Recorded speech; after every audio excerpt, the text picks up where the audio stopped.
আসসালামু আলাইকুম রহমতুল্লাহি ওয়া বারাকাতুহু। আশা করি সবাই ভালো আছেন, আমিও ভালো আছি আলহামদুলিল্লাহ।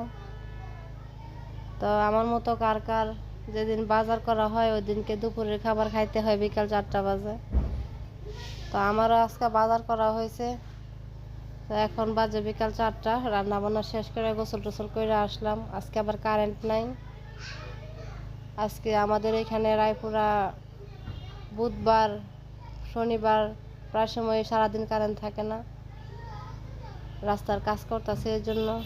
আর এই যে আমি আজকে রান্না করছি মুরগির কলিজা খিলা রান্না করছি, আর টমেটো দিয়ে ডাউল রান্না করছি,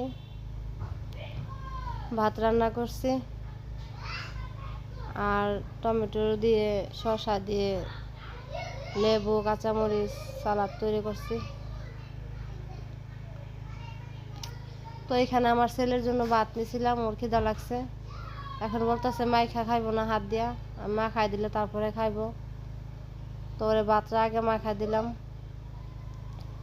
শসা খাইবো না, টমেটো খাইবো না, আমি এখানে একটা লেবু দিয়ে ওরে ভাত মাখাই দিলাম।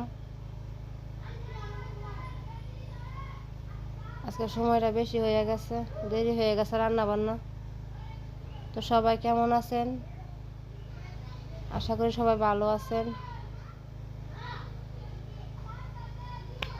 তো ওর বাচ্চা মা খাই দিয়ে লাইছি, আর এখন আমি সালাদটা বানাই নিব।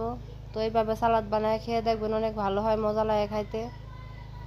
মাংসের সাথে ভাতের সাথে দিয়ে খাইতে খুব ভালো লাগে। আমি এখানে টমেটো শসা কাঁচামরিচ পেঁয়াজ লেবু নিয়ে নিছি, সব কিছু একসাথে মিক্স করে তারপরে লবণ দিয়ে মাখাই নিব।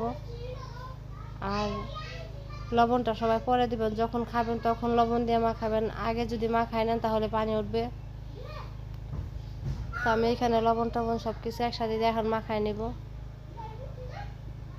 এত ভালো লাগে এই সালাদটা বানায় খাইতে, অনেক ভালো লাগে। খেয়ে দেখবেন, খুবই মজা। আমি এখানে মাখাই নিছি, এটা বেশিক্ষণ থাকবো না। আর যদি বেশিক্ষণ রাখার চেষ্টা করেন তাহলে লবণ দিবেন না, এভাবে রাখা দিলে পরে মাখাই নিয়ে খাইতে পারবেন। তো সবাই ভালো থাকবেন, আসসালামু আলাইকুম।